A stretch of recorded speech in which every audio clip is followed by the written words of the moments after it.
Good morning students, 9th वाले बच्चे, सिद्धि हिंदी विद्यालय के इस ऑनलाइन क्लासेस में आपका हार्दिक स्वागत है। अब बच्चों, इस साल के सिलेबस में हमारा ये जो अंतिम पाठ था, यहाँ पे महादेवी वर्मा का मेरे बचपन के दिन, ये पाठ यहाँ पे हमारा ख़त्म हुआ है। महादेवी वर्मा ने अपने जीवन के बचपन के बारे में उन्होंने कुछ एक बातें हमारे सामने रखी, जिसमें उन्होंने बताया कि उनके परिवार के बारे में, आसपास के माहौल के बारे में, तरह तरह के धर्म जाति के लोगों के बारे में, देश की सांप्रदायिकता के बारे में, लोगों के बीच में जो सोच है, देश में रहने वाले जो अलग अलग जाति धर्म के लोग हैं, वो एक दूसरे के साथ उठते बैठते खाते पीते बातचीत करते, तो भी उनमें कोई सांप्रदायिकता देखने को नहीं मिलती थी।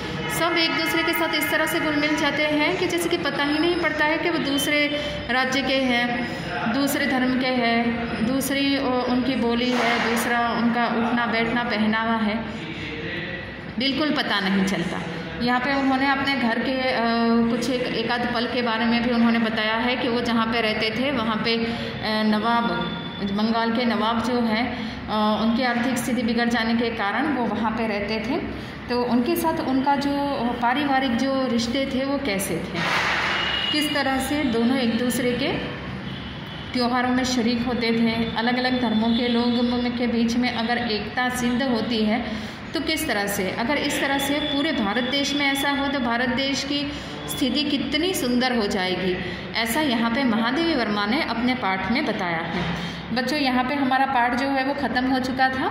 अब यहाँ पे हम उसके स्वाध्याय के जो प्रश्न हैं उसकी हम चर्चा कर लेते हैं।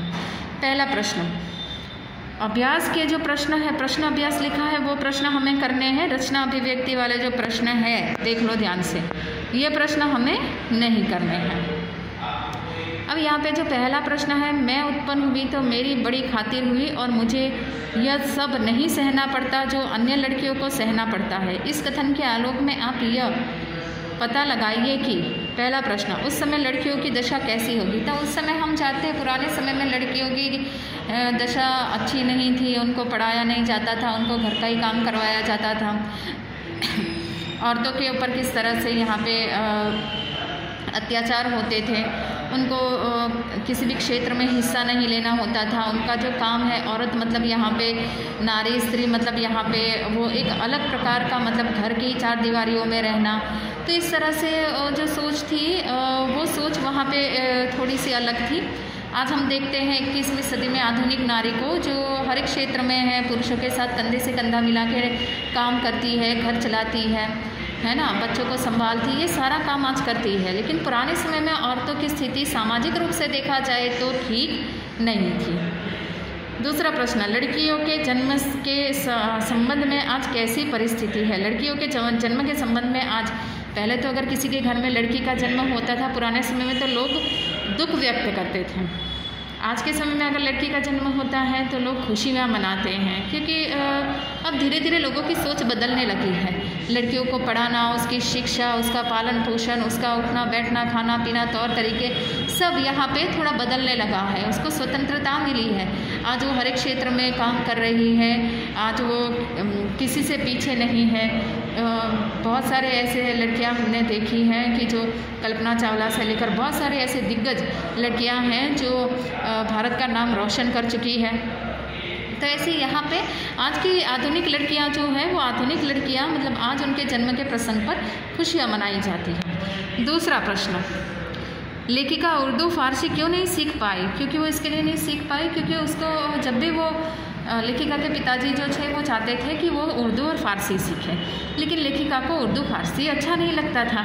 जब भी मौलवी साहब उसको उर्दू और फारसी पढ़ाने के लिए आते तो लेखिका घर में चारपाई के नीचे छिप जाती, आती ही नहीं थी।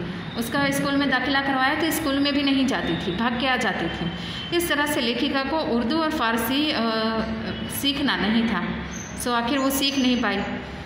लेखिका ने अपनी माँ के व्यक्तित्व के किन किन विशेषताओं का उल्लेख किया है। तो यहाँ पे वो जबलपुर की थे लेखिका की माँ, जो हिंदी और संस्कृत जानती थी। यहाँ पे पूरे दिन मीरा के पद गाती थी, ईश्वर भक्ति थी वो, यहाँ पे ईश्वर की साधना में ज़्यादा समय लगाती थी। लेखिका भी उनको देखकर वो बज्रा भाषा में भजन कीर्तन करती थी, मीराबाई के पद गाती थी। सात्विक जीवन उनकी माँ जीती थी, बहुत ही शांत थी उनकी माँ।